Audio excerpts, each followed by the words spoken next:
simplificar un poquito, solo un poquito.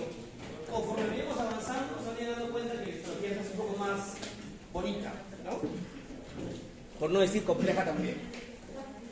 Muy bien.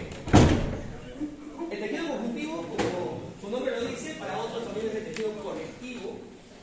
Conjuntivo colectivo tiene como función eso, conectar o juntar a los demás tejidos. De hecho, en casi todas las estructuras que observamos en el microscopio vamos a encontrar tejido conjuntivo. En casi digo porque hay algunas donde, bueno, pues hay tejidos engreídos que no quieren mezclarse con el tejido conjuntivo, lo veremos al final del semestre. Pero ahora es bueno saber que donde veamos vamos a encontrar tejido conjuntivo. Ahora, el tejido conjuntivo es un conjunto de células que tiene como función estas, las de unir, que provienen de una misma estructura embrionaria, que se conoce como el mesénquima embrionario. O sea, todo el tejido conjuntivo proviene del mesénquima. Y el mesénquima es una asociación de casi todo el mesodermo, una región externa del mesodermo, y un pedazo del ectodermo. Eso forma el mesénquima embrionario, ¿no? Son células, ese tejido conjuntivo embrionario mesenquimatoso, son células fusiformes, algunas son medias estrelladas, metidas en su sustancia fundamental o amorfa, ¿no? Y muy vascularizada. Casi todo es originario del mesodermo y un pedacito del mesénquima es del ectodermo. Ahora, entonces hemos hablado del mesénquima, que es el origen del tejido conjuntivo, ¿no? Y el mesénquima se origina en el mesodermo y un poquito del ectodermo. Perfecto. Ahí tenemos a la mami mesenquimatosa, esa célula fusiforme, estrellada, muy indiferenciada realmente, y de ella van a provenir todos los tipos distintos de células que forman el tejido conjuntivo que empezaremos a conocer el día de hoy y que probablemente las sigamos revisando en las siguientes clases porque vamos a hacer como 4 clases de conjuntivo. Muy bien. Ahora, el tejido conjuntivo tiene como función unir a los demás tejidos. Ese tejido conjuntivo que hace eso se llama tejido conjuntivo propiamente o tejido conjuntivo general. ¿Ah? Tejido conjuntivo propiamente o tejido conjuntivo general. Porque hay otros tejidos conjuntivos que se aburrieron de unir y adquirieron una diferenciación que los hace participar de otro tipo de funciones, ¿no? Básicamente estructural, como iremos viendo más adelante. Entonces, ese tejido propiamente o conjuntivo general, es ese de acá arriba. El otro, el que hace cosas diferentes, se va a llamar tejidos conjuntivos especiales. Y hay un tercer grupo que para algunos autores son otros tejidos conjuntivos, para otros son un tipo de tejidos conjuntivos especiales. Acá lo he puesto como otro para ordenarlo solamente. El tejido conjuntivo general puede ser de dos tipos, como veremos dentro de un ratito, laxos o densos. El tejido conjuntivo especial, ahí tenemos por ejemplo el que almacena grasa, se llamará tejido adiposo, el que forma el esqueleto embrionario y todavía subsiste en el tejido, el esqueleto actual es el tejido cartilaginoso, y el hueso, el tejido óseo, son tipos especiales de tejido conjuntivo. El tejido que forma parte de las células de la sangre, que se llama tejido hematopoyético, también se considera como un tipo especial de tejido conjuntivo, y la misma sangre se considera como un tipo especial de tejido conjuntivo. Hoy la clase de hoy día va a ser solamente de los generales. En las siguientes clases veremos a cada uno de estos y lo desarrollaremos con minuciosidad. Hoy día hablaremos solamente del tejido conjuntivo general. Como dijimos, todo tejido tiene dos componentes, ¿no es cierto? Un componente célula y un componente matriz. Tiene que haber esos dos componentes, son los dos ingredientes de todos los tejidos. ¿Qué células forman el tejido conjuntivo general, o propiamente dicho, tejido conjuntivo? Vamos a ordenar las células de dos tipos. Unas células se llamarán células fijas, como su nombre lo indica, son células que están ahí y no se mueven, ¿no? Se quedan en ese sitio. Y otro grupo se llamarán células móviles. ¿Por qué? Porque puede que sea un rato aquí y luego se van más allá o viajan a otro órgano distante. En fin, son muy inquietas. Entonces, el tejido conjuntivo, una forma de clasificar a sus células es en consideración a su movilidad, como fijas o como móviles. Otra clasificación de las células del tejido conjuntivo propiamente es según la función que cumplen. Hay células que se encargan de fabricar matriz. Acuérdense que los dos componentes son célula y matriz. Pero ¿quién fabrica esa matriz? Hay unas células encargadas de formar matriz. Otras células que están vinculadas a los mecanismos que tiene el organismo para defenderse. Células de defensa. Y un tercer grupo de células son las que almacenan energía en forma de grasa. De hecho, a veces son tantas que se forman un tejido especial que se llama tejido adiposo. Todos los que se han visto al espejo saben qué tanto tienen de células almacenadoras de grasa. Por lo tanto, estas células las veremos al detalle en la clase de tejido adiposo. Pero sabemos que hay entonces células que forman matriz, que no se defienden y que almacenan grasa. ¿Cuál es la célula que forma matriz? Y ahí tenemos como que a la célula más representativa del tejido conjuntivo. Es como que la veremos, ¿no? La bailarina más exótica del tejido conjuntivo. Y se llama fibroblasto. Fibroblasto. El fibroblasto es una especie así de Bruno Pinasco. ¿Lo conocen a Bruno Pinasco? Sí, del cine. No, tiene como 60 años, pero se ve como de 20 años, ¿no? Tiene la dimensión, porque la vida real está como ahí. ¿Y cuál es el fibroblasto? Porque es una célula adulta, pero se llama blasto.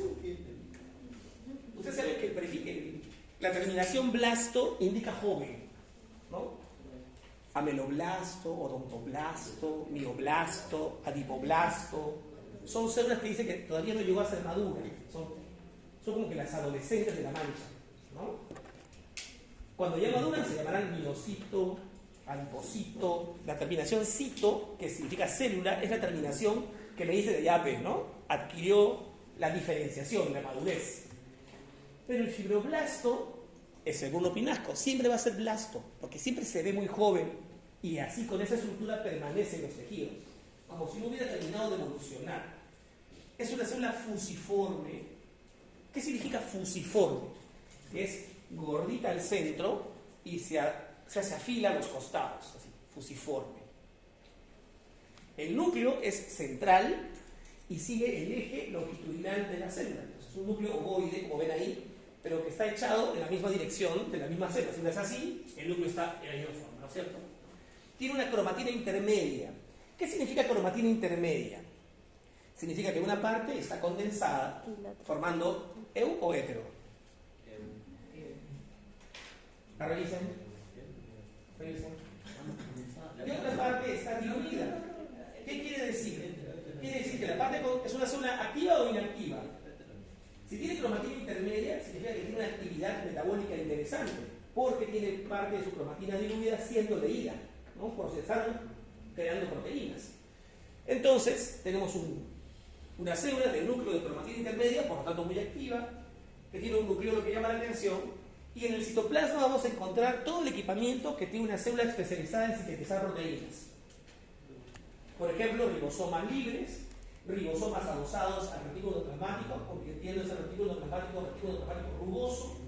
Después tiene un complejo de Golgi, donde concentra, almacena, modifica, empaqueta y secreta, ¿no? Complejo de Golgi. Algunas mitocondrias, porque los procesos requieren energía. Entonces es una célula así, muy activa, muy dinámica. Por eso se llama blasto, ¿no? Porque de hecho no tiene una forma definida, es fusiforme y tiene una dinámica juvenil en su interior. Aquí tenemos, por ejemplo, células y matriz, ¿no? Se ve la matriz, en los dos casos se ve matriz, las células y la matriz. Lo que llama la atención es el núcleo, ¿no? Las células son algo acidófilas, algo rojas, fusiformes, ¿no? No son muy ordenadas, no tienen un patrón que me llame la atención, pueden estar en forma caótica como en las dos imágenes, pero los núcleos son alargados y siguen el eje mayor de la célula. De las de defensa vamos a ver varias, pero yo voy a mencionar algunas ahora. Por ejemplo, una de las células de defensa que tiene el tejido conjuntivo son los macrófagos.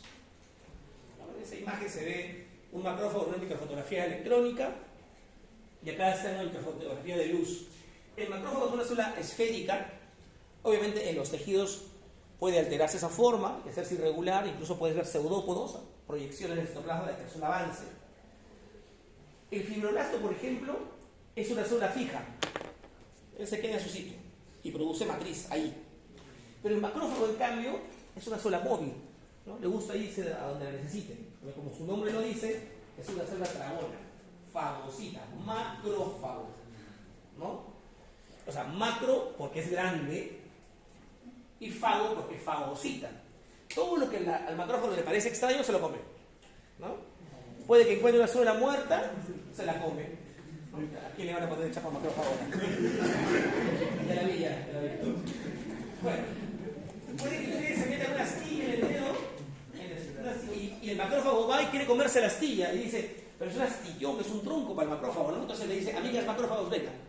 Y hacen una mancha que se llama célula multinucleada, se fusionan y se intentan tragar a esa astilla, por ejemplo, ¿no? O sea, el macrófago es bien exótico en su trabajo, ¿no? No discrimina.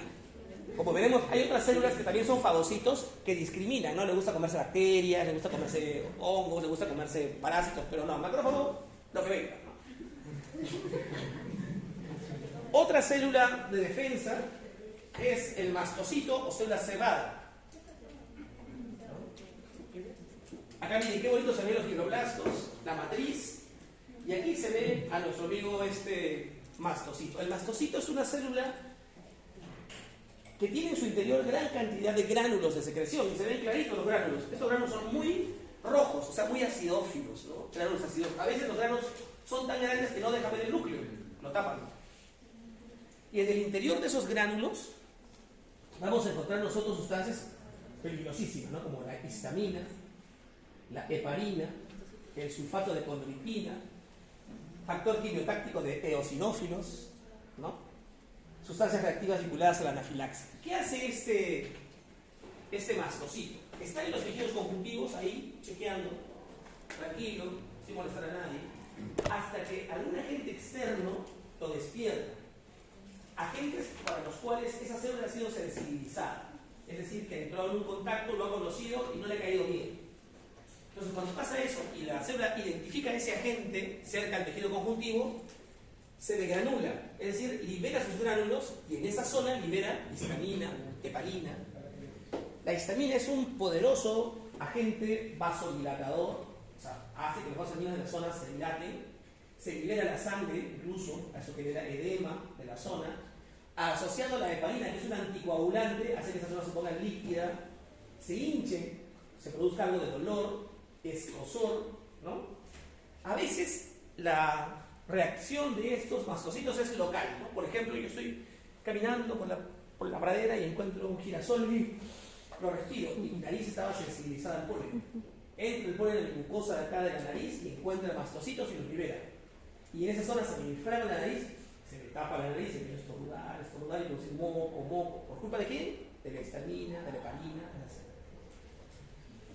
A veces pasa cuando se ponen unos lentes misios, así de níquel, ¿no? Y la zona de los palitos del lente empiezan a producir enrojecimiento, picazón y granos en la zona. ¿Por qué? Porque había mastocitos y el níquel no le gusta a esos mastocitos y plum, se liberaron, ¿no? Hasta ahí es fácil, ¿no? Me tomo una antihistamínico y corto mi rinitis, corto mi conjuntivitis, corto mi dermatitis, no hay problema. Pero ¿qué pasaría si fuesen alérgicos, por ejemplo, a la penicilina? O yo soy alérgico a la picadura de abeja, por ejemplo. Significa que una abeja viene, me clava y me mete su veneno a todo mi torrente sanguíneo, ¿no? Pues cae dentro de la sangre. Entonces, te paso hablando. Cuidado. De hecho, a modo anecdótico, ¿cómo es que yo me di cuenta que era alérgico a la picadura de abeja? Porque miren, yo hace como 20 años era profe y era chule de prácticas de biología. Entonces venía a hacer las prácticas de biología. El laboratorio quedaba enfrente y un día yo llego contento, me puse mi mandil blanco, estaba con la profesora Paqui Lara, nosotros hacíamos prácticas, y siento un ¡au! En una nalga. Yo que no tengo, entonces fue, ¿no? Entonces hago así y cae un bicho, ¿no? Y la Pati, con su actividad detectivesca de bióloga, agarró una pinza y sacó el bicho y me dijo, oye Marco, es una abeja. Y digo, ay, entonces ¿de dónde dejó la aguijón? Tiene que sacármelo, digo, ¿no? Pati es mi amiga de muchos años, así que es normal que me vea el poto que no tengo. Una pinza me sacó el aguijón porque la abeja se muere, es un jaraquín, ¿no? Pero deja su aguijón ahí y lo sacó. Me subí para y yo estaba mal, no podía respirar, me he agitado y me estaba el aire, ¿sabes? Médico. ¿Tu médico? Eran las 2:30, a esa hora hacemos las prácticas. Salí de frente, no había policlínico. Había un tópico que cerraba a la hora del almuerzo y abría a las 5 de la tarde. Así que yo crucé la pista a buscar al decano. El decano de esa época era el doctor Albites, un doctor ya mayor, canoso, viejito, chamatita. Entonces llego así a la oficina. Doctor, me siento mal, dijo, no tengo una oreja. Me miró así un rato. Ah, sí, me estoy haciendo anafilaxia. Y yo, abrió su maletín, sacó un solo cortés y sacaste el pantalón. Me puso una polla de. Y aunque tú lo creas, en 5 minutos, vuelves a la vida. Entonces ahora me dijo, cada vez que ves una abeja.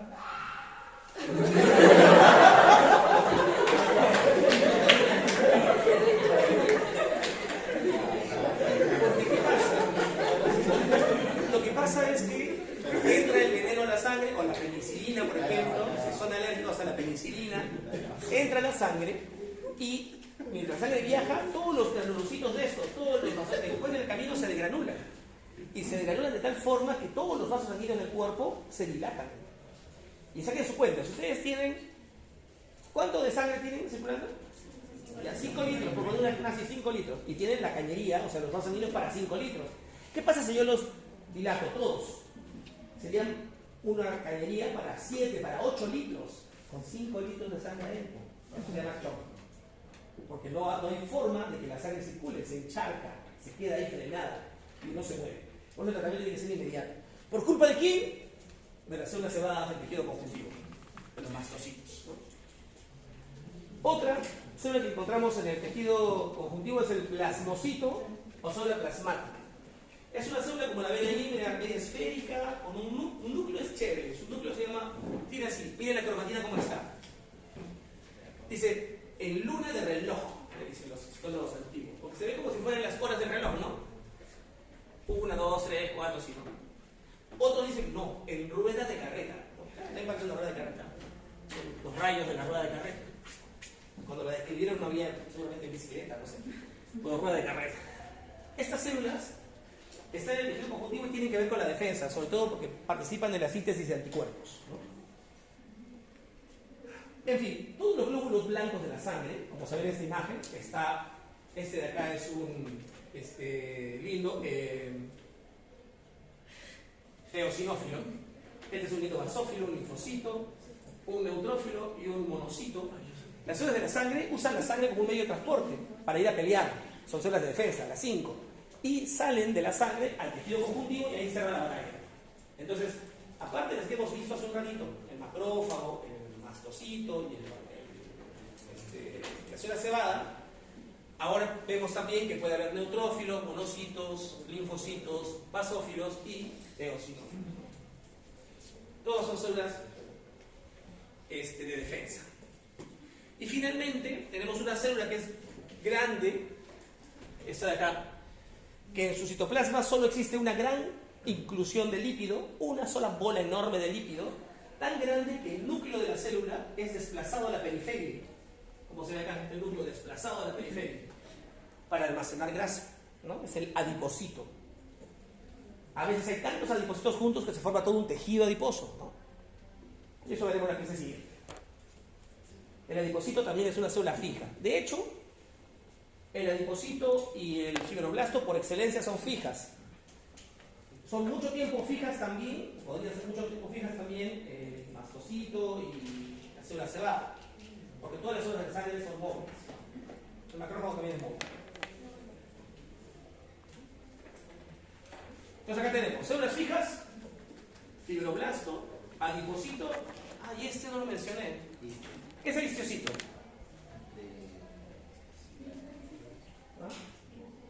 El histioso. El histiocito es... ¿Quién tiene tatuajes? ¿Hay usted tiene algún tatuaje? No, del salón, de la promoción. Allá la señorita tiene tatuaje, que vamos a ir a mostrar un tatuaje. ¿Quién más tiene tatuaje? Solo si son sexys pueden mostrarlo. ¿Qué es un tatuaje? Un tatuaje es una tinta que la metimos en el tejido que está por debajo de la piel, que es tejido conjuntivo. Pero es un cuerpo extraño, por lo tanto tendría que desaparecer, la defensa debería ir, destruirlo. Y la verdad es que lo intenta. Por eso los tatuajes no son iguales siempre. Cuando recién se lo hacen son bellos y al cabo de 10 años son una porquería. Tienen que retocarlos, ¿no? ¿Por qué? Porque van los macrófagos, pues llegan los macrófagos y dicen, tinta, se la comen, ¿no?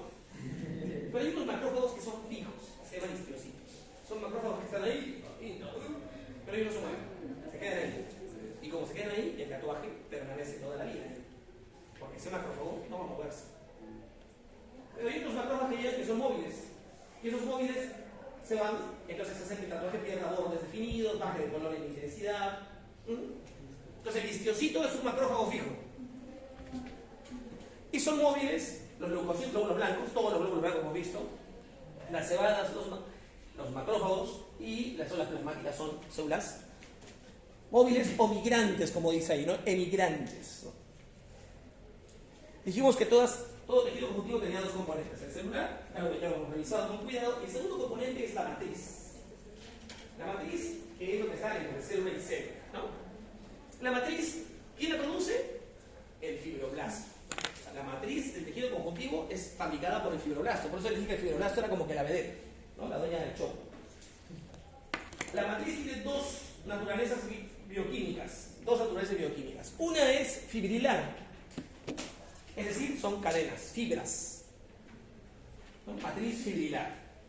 Y la segunda es como una gelatina, como un moco, ¿no? Esa se llama sustancia fundamental amorfa.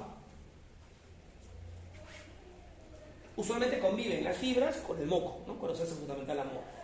¿Qué fibras encontramos? La más importante, la más abundante, es el colágeno. ¿No? Colágeno, no son los de 15 a 25. No.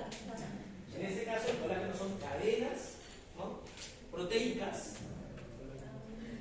de muchos tipos, porque hay colágenos de varios tipos, y los colágenos tienen nombres en números romanos. Hay colágenos tipo 1, tipo 2, tipo 3, tipo 4, tipo 5. Las más guapas. No, lo que pasa es que cada tipo de colágeno tiene una ubicación diferente. Por ejemplo, a ver, el colágeno tipo 3, también se conoce como fibra reticular y es el colágeno más abundante en los tejidos conjuntivos de sostén. De hecho, es el colágeno que ustedes deberían conservar para mantenerse así, ¿no? Que pasen los años. Colágeno tipo 3. El colágeno tipo 1 está en el hueso, el colágeno tipo 2 en el cartílago, el colágeno tipo 3 ya dijimos reticulares, el tipo 4 en las láminas basales, ya lo vimos en la clase de epitelios. El tipo 5 también en cartílago, el tipo 6 también está en láminas basales, ¿no? También en tejido cartilaginoso, y de ahí para adelante van a buscar y van a encontrar que cada colágeno, hasta el 12, 13, 14, cuando yo estudié había 4, por ahí como 14. Están casi todos en tejidos conjuntivos un poco más estructurales, ¿no? Hueso, cartílago, esmalte, en fin. Entonces, por ahí el colágeno. Hay otro grupo de fibras que son las fibras elásticas, que es una proteína que tiene una peculiaridad. La fibra elástica es como una liga. Y ustedes la fibra tienen ahí, si la jalan, la fibra se estira, sin romperse. Y si dejan de jalarla, vuelve a su lugar, ¿no? Eso le da elasticidad a ciertas estructuras, ¿no? Mire, por ejemplo. Curioso, ¿no? Hay fibras elásticas, ¿no? Puede abrirse. Hay fibras elásticas, ¿no? Bueno, y fibrilina. El segundo grupo que son las sustancias fundamentales amorfas, acá tenemos muchas glucoproteínas o glucosaminoglicanos y proteoglicanos, ¿no? Uno de los más abundantes ahí, por ejemplo, es el ácido hialurónico. Es que David, mi amiga le pasaba y dice, hola, ¿cómo estás? Y yo había puesto ácido hialurónico abajo. Una pemba.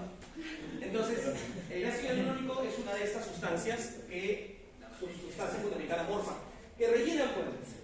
O sea, puedes usar para usar relleno. Los cosmiatras usan ácido hialurónico para rellenar arrugas. Pero el ácido hialurónico es dinámico, se reabsorbe, entonces eso dura poco, ¿no? También tenemos acá el condroitin sulfato, el heparansulfato, que son otras moléculas que están también en distintos órganos que iremos conociendo durante la asignatura. Pero el más abundante, que está en casi todos sitios, es el ácido hialurónico, ¿no? Acá tenemos, por ejemplo, una fibra de colágeno, ¿no?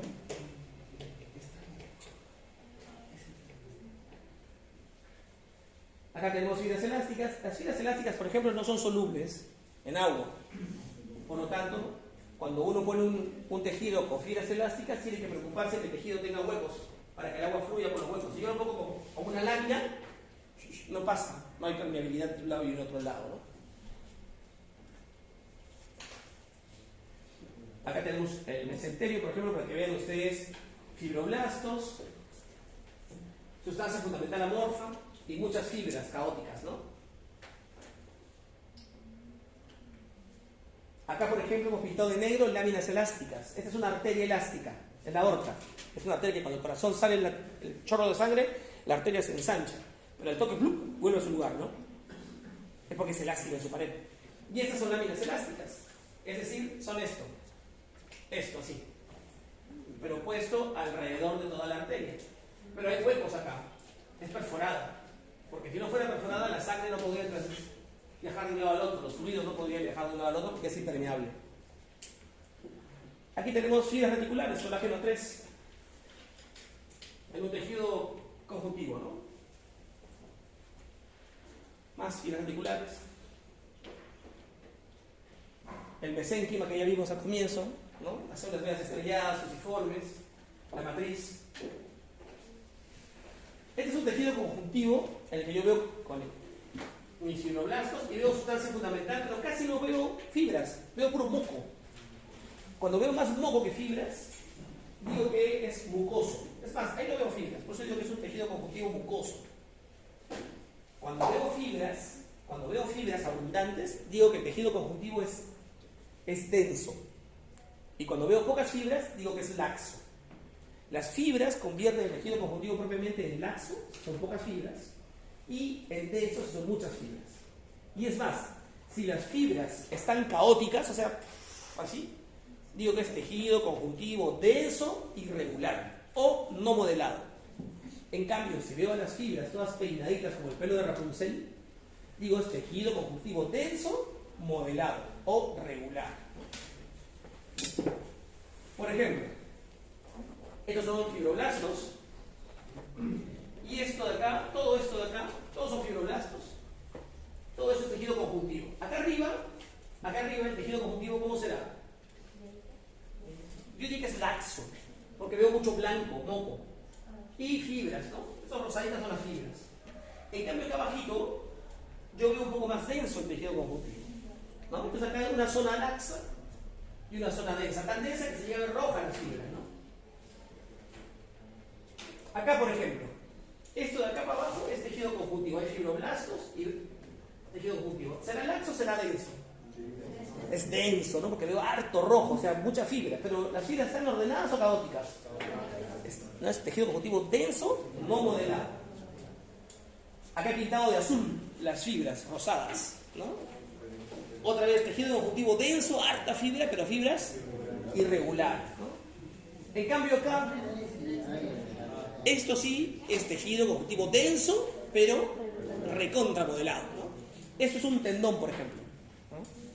Los tendones son tejido conjuntivo denso, así, bonito. Y los fibroblastos están acá, entre las fibras, ¿no? Listo. Esa es la clase de tejido conjuntivo propiamente, ¿no? Tejido conjuntivo en sí, ¿no? Tejido conjuntivo general. ¿Alguna pregunta?